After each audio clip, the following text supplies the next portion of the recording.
నా పెద్దరికం కూడా వాడి మనస్సును మార్చలేకపోయింది.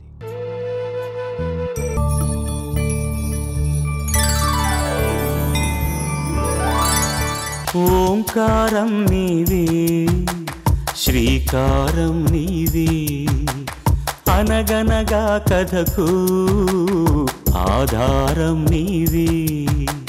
పరుగులా పని తీరుగా సాగుతున్న జీవనదివే, పరిమళించు ప్రేమగా పొంగుతున్న గుండె తడివే. ఓరమణి సుగుణమణి స్వార్థమెరుగదు నీవునికి, ఇవ్వమని ఆ దేవుడిని నువ్వు కోరేదొకటే ఎన్నటికీ. ముత్యమంత పసుపు ఓంకారం నీవే, శ్రీకారం నీవే, అనగనగా కథకు ఆధారం నీవే.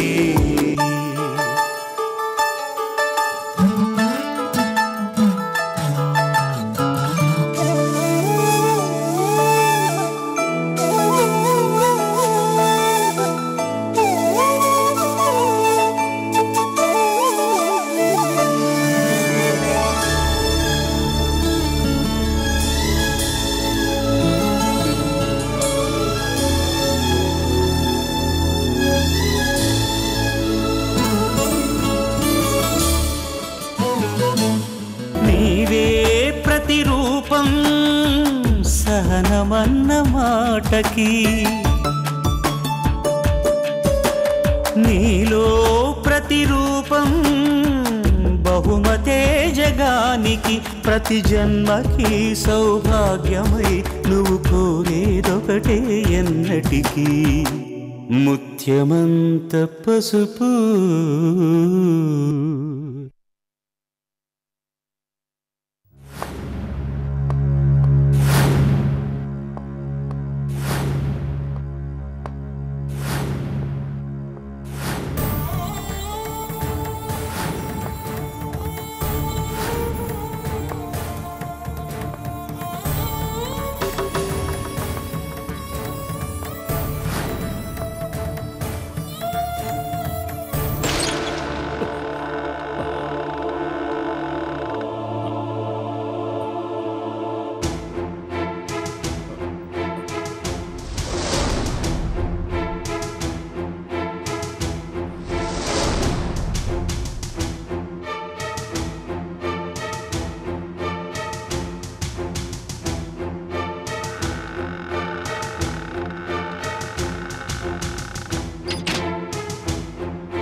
మావయ్య గారు,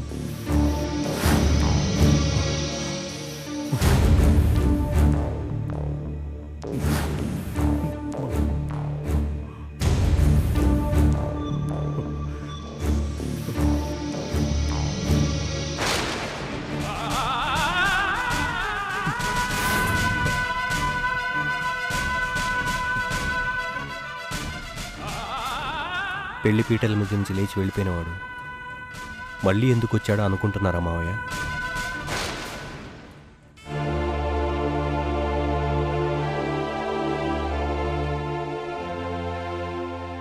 పెద్దవాళ్ళనే గౌరవం కూడా లేకుండా మీ గురించి చులకనగా మాట్లాడి మిమ్మల్ని అవమానించాను. నేను అలా ప్రవర్తించినందుకు క్షమించమని అడగడానికి వచ్చాను. నన్ను క్షమించండి మావయ్య. మీ గురించి చాలా విన్నాను మావయ్య. ఈ ఊళ్ళో ప్రజలందరూ మిమ్మల్ని దేవుడిగా భావిస్తారు, మీ మాటల్ని వేదవాక్కులా గౌరవిస్తారు. అలాంటి నాగినీడు గారికి నేను అల్లుణ్ణవుతున్నందుకు ఎంతో గర్వపడ్డాను. మీరు నాకు మామయ్య గారు అవుతున్నందుకు చాలా సంతోషపడ్డాను.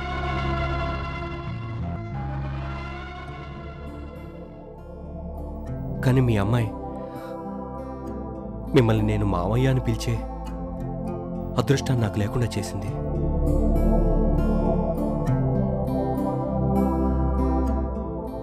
మీరందరి ముందు ఎంతో గంభీరంగా తిరుగుతున్నా మీ మనసులో ఉన్న అలజడిని మీ కళ్ళల్లో చూశాను.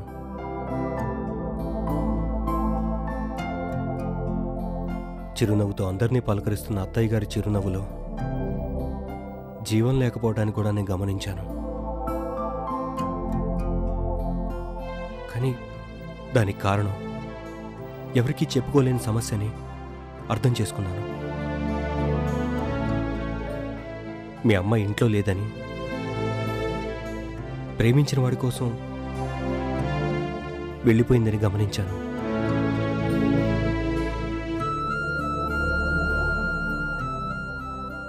ఈ విషయం ఎవరికి తెలిసినా పరువే ప్రాణంగా భావించే మీరు అందరి ముందు అవమానంతో తలదించుకోవాల్సి వస్తుంది.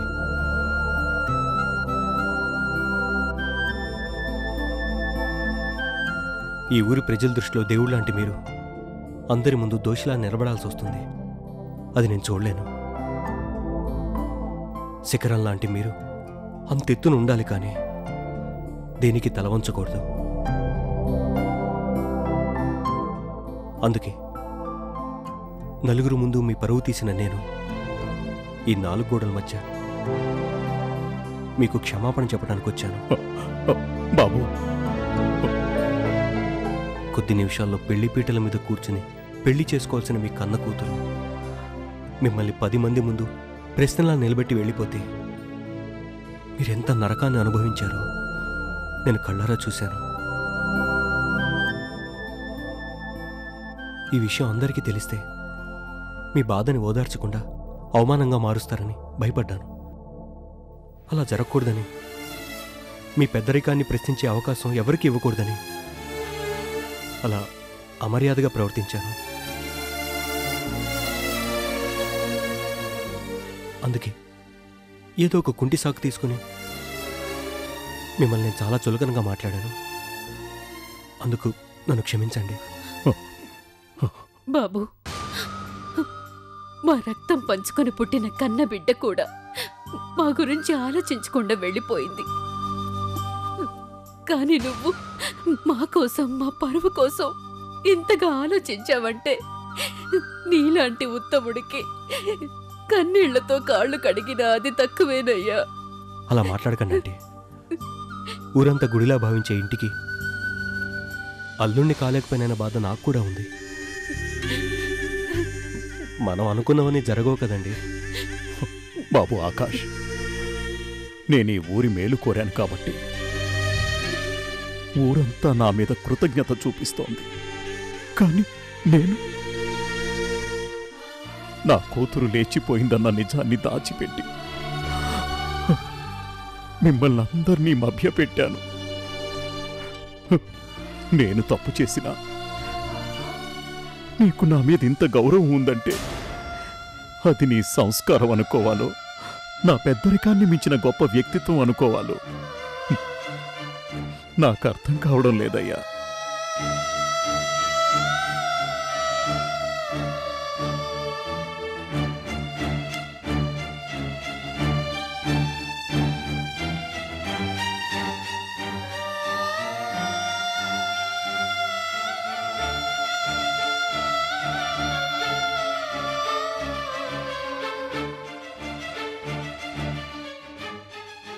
వంశాన్ని ఉద్ధరించడానికి కొడుకు పుట్టలేదే అని నేనెప్పుడూ బాధపడలేదు. కొడుకు కన్నా గొప్పవాడివైనా నీలాంటి అల్లుణ్ణి పొందలేకపోయినందుకు ఇప్పుడు బాధపడుతున్నానయ్యా. ఇప్పుడు బాధపడుతున్నాను.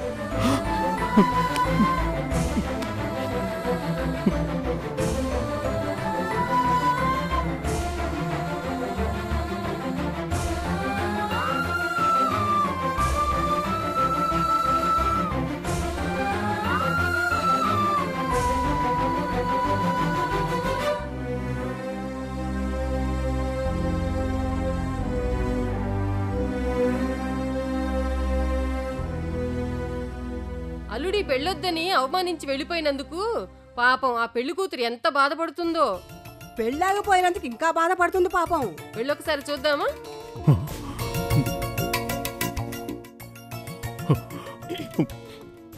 మీరెవరూ నన్ను ఓదార్చక్కర్లేదు.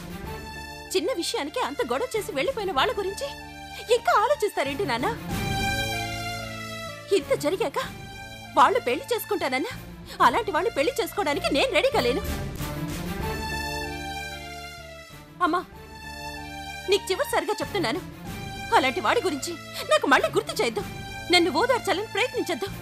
నువ్వే కాదు, పెళ్లి విషయం గురించి నాతో ఎవరు మాట్లాడినా నాకు ఇష్టం ఉండదు. దయచేసి నన్ను అర్థం చేసుకోండి. పదండి వెళ్దాం.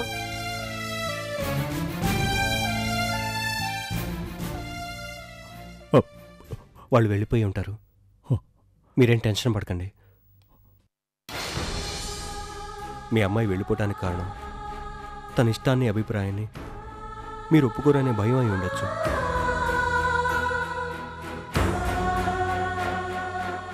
తన మనసుకు నచ్చిన వాడితో జీవితాన్ని పంచుకోవటానికి వెళ్ళింది. వెనక్కి పిలిచి ఆదరించకపోయినా పర్వాలేదు, కానీ మీ అమ్మాయి మీద ద్వేషం మాత్రం పెంచుకోకండి.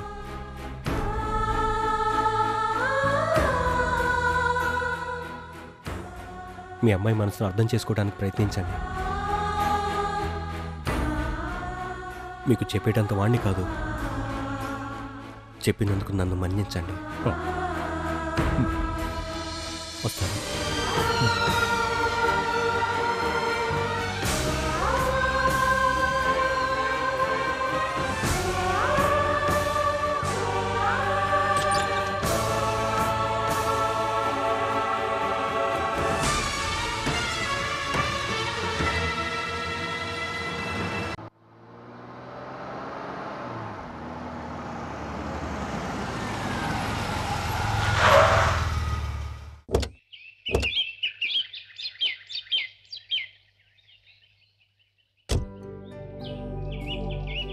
నమస్తే సార్.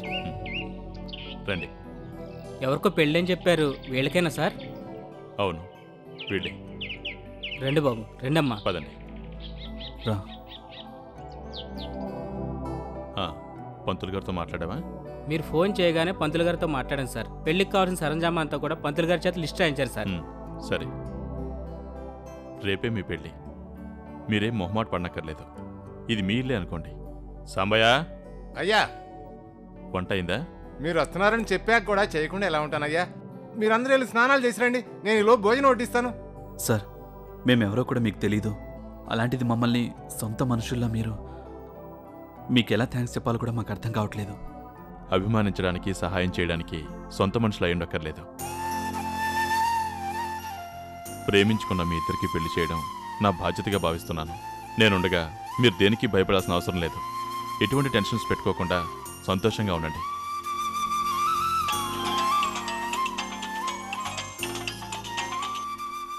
చెప్పు మేఘనా.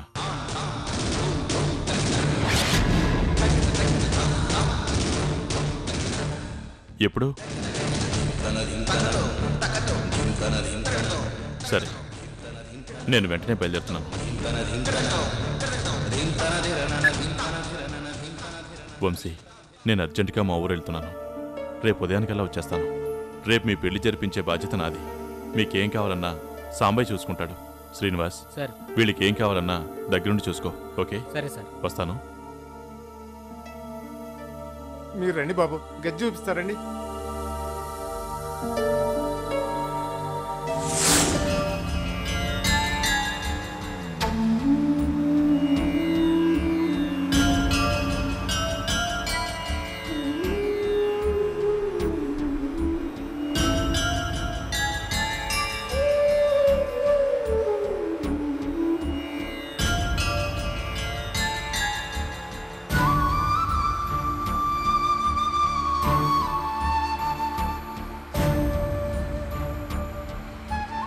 సారీ అమ్మా, నేను ఒక అమ్మాయిని ప్రేమించాను.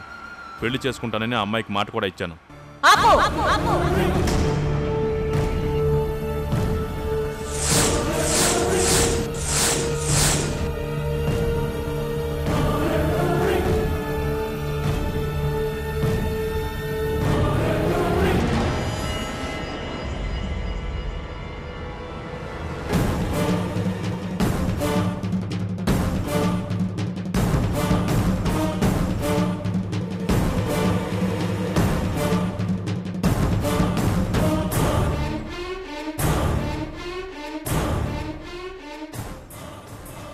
ఎవరినడిగి మాటిచ్చావురా?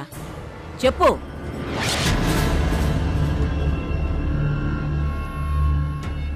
ప్రేమనేది ఒకరిని అడిగి మనసులో పుట్టదు. మనసు అనేది ఎవరి అనుమతిని అడిగి కోరుకున్న మనిషిని ప్రేమించదు. అందుకే తనకి మాటిచ్చాను. అంటే నీ మనసుకి నువ్విచ్చే గౌరవం నీ కన్నతల్లికి ఇవ్వక్కర్లేదన్నమాట. అది కాదమ్మా. నాకు కావాల్సింది సమాధానాలు, సంజాయిషులు కావు. ఒక అమ్మాయి మనసును అర్థం చేసుకోగలిగిన గొప్పవాడివి. ఆ అమ్మ మనసును కూడా అర్థం చేసుకోగలిగే తెలివి, ఆలోచన లేదా? కన్న తల్లికి ఒక్క మాటైనా చెప్పకుండా ఎవరికో మాటిచ్చావంటే నిన్ను ప్రాణానికి ప్రాణంగా పెంచిన నాకు ఎలాంటి విలువ లేదన్నమాట. అలా ఎందుకు అనుకుంటున్నావమ్మా? అలా అనుకోకూడదంటే నీకు నిజంగా నా మీద గౌరవం ఉంటే నా మాట విని ఈ రమ్యని పెళ్లి చేసుకో. క్షమించమ్మా, నా మనసు మార్చుకోలేను, మాట తప్పలేను. ఇది పుట్టినప్పుడే దీన్ని నీకిచ్చి చేస్తానని, నా ఇంటి కోడల్ని చేసుకుంటానని నా తమ్ముడికి మాటిచ్చాన్రా. నేను కూడా నేనిచ్చిన మాట తప్పలేను. రమ్యను పెళ్లి చేసుకోవాలని నేనెప్పుడూ అనుకోలేదు, కోరుకోలేదు. రమ్యని కాకుండా ఇంకొకరిని నీకిచ్చి చెయ్యాలని నేను అనుకోలేదు. మరో అమ్మాయి నా కోడలు కావాలని నేను కూడా కోరుకోలేదు. ప్రేమించిన మనిషిని వదిలేసి ఇష్టం లేని పెళ్లి చేసుకుంటే నేను రమ్య ఇద్దరూ సంతోషంగా ఉండలేమమ్మా. దయచేసి నా మాటను అర్థం చేసుకో. నువ్వు ప్రేమించే అమ్మాయిని పెళ్లి చేసుకోవడం నీకు కరెక్ట్ అయితే రమ్య కూడా నిన్ను ప్రేమిస్తోంది. దీని మనసులో నువ్వే ఉన్నావు. అలాంటప్పుడు రమ్య నిన్ను పెళ్లి చేసుకోవడం కరెక్టే కదా? నువ్వెందుకు అలా ఆలోచించలేకపోతున్నావు? అమ్మా, చిన్నప్పటి నుంచి మేమిద్దరం కలిసి పెరిగాం కాబట్టి రమ్య నేనంటే ఇష్టపడొచ్చు, నన్ను పెళ్లి చేసుకోవాలన్న కోరిక ఉండొచ్చు. కానీ రమ్య మీద నాకెప్పుడూ అలాంటి అభిప్రాయం లేదమ్మా. అభిప్రాయం లేకపోవడానికి రమ్యకేం తక్కువని? చదువు లేదా, అందం లేదా, సంస్కారం లేదా? సొంత మరదలన్న అభిమానం నీకుంటే అభిప్రాయం మార్చుకోవడం కష్టం కాదురా. మనసు మార్చుకోవడం, ఆ మనసులో ఉన్న ప్రేమను చంపుకోవడం అభిప్రాయాలు మార్చుకున్నంత తేలిక కాదమ్మా. నన్నే నమ్ముకున్న అమ్మాయి పరిస్థితి గురించి ఒక్కసారి ఆలోచించమ్మా. ఆ అమ్మాయి చాలా మంచిదమ్మా. నువ్వు పెద్ద మనసు చేసుకుంటే నీ కోడలిగా ఆ అమ్మాయి ఈ ఇంట్లో అడుగు పెడుతుంది. రమ్యం తప్ప మరే అమ్మాయిని నా కోడలుగా చేసుకునే పెద్ద మనసు నాకు లేదు. మరో విషయం, నాకు, నా మాటకి, నా ఇష్టానికి, నా పెద్దరికానికి విలువివ్వని వాళ్ళని నా వాళ్ళు అనుకునేంత పెద్ద మనసు కూడా నాకు లేదురా. కన్న తల్లి మాటకి విలువివ్వనివాడు నా దృష్టిలో కన్న కొడుకే కాదు, ఈ రాజేశ్వరీదేవి కన్న ప్రేమనైనా చంపుకుంటుంది గాని తన మాటని గౌరవించని ఏ మనిషినైనా క్షమించదు. ఈ నిమిషం నుంచి నా కొడుకే లేడనుకుంటారు. నువ్వు కూడా నీకు తల్లి లేదనుకో. అత్తయ్య, నువ్వు మాట్లాడకు. నా మాట మీద గౌరవం ఉన్నదానివైతే వెంటనే వాడిని ఇక్కడి నుంచి వెళ్ళిపోమని చెప్పు.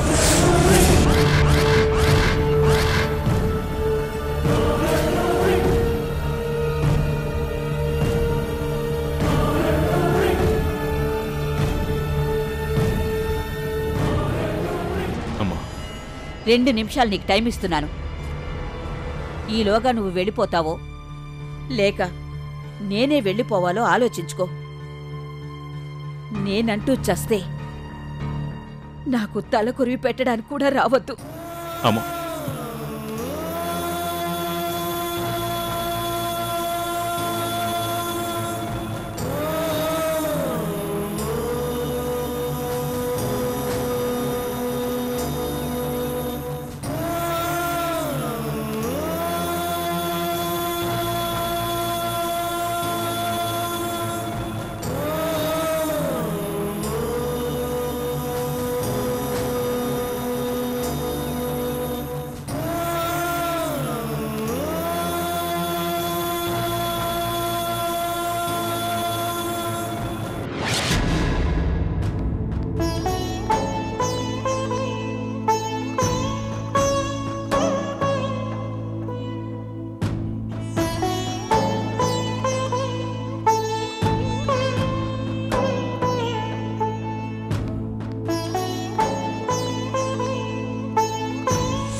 రోజులైందా మిమ్మల్ని చూసి. వచ్చారా బాబు? అమ్మకి ఎలా ఉంది సీనయ్య? ఊళ్ళో వాళ్ళకి ఏ కష్టం వచ్చినా పెద్ద దిక్కులా ఆదుకునేవాళ్ళు. అట్లాంటి అమ్మగారికి ఈ పరిస్థితి వస్తుంది అనుకోలేదయ్యా. మీ మీద బెంగతోనే అమ్మగారు ఇలా అయిపోయారయ్యా. సరే సరే,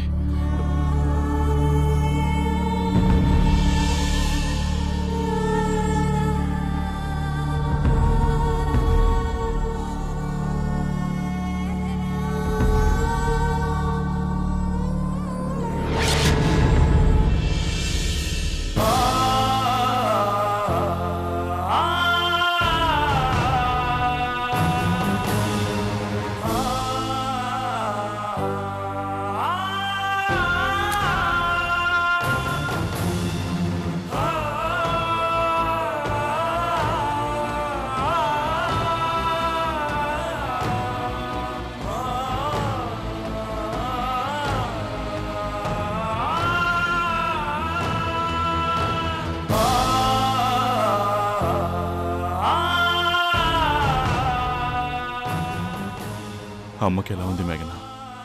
ఈ 4 ఏళ్లలో ఒక్కరోజైనా అమ్మ ఎలా ఉందో ఏమైపోయిందో గుర్తురాలేదురా నీకు? ఒక్కసారైనా ఆలోచించి వచ్చుండుంటే ఈ పరిస్థితి వచ్చుండేది ఆవిడికి.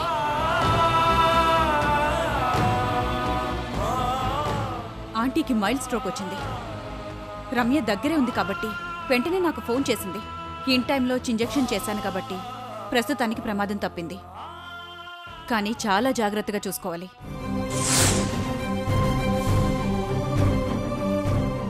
నీ మీద బెంగతో అత్తయ్యకి ఇలా అయింది. ఏదో కోపంలో అప్పుడు నిన్నలా తిట్టింది గాని తర్వాత నువ్వు రావన్న దిగులతో కృంగిపోయింది.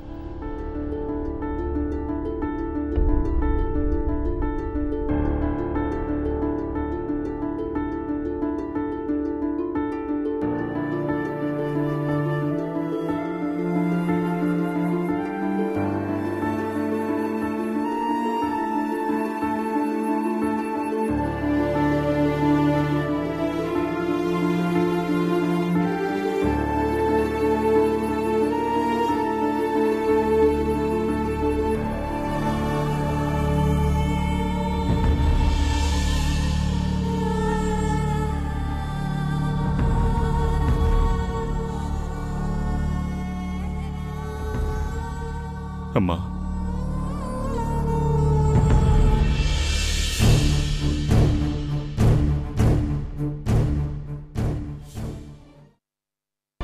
ఒక్కసారి కళ్ళు తెరిచి చూడమ్మా. కళ్యాణి ఇక్కడే ఉంటుండాలి.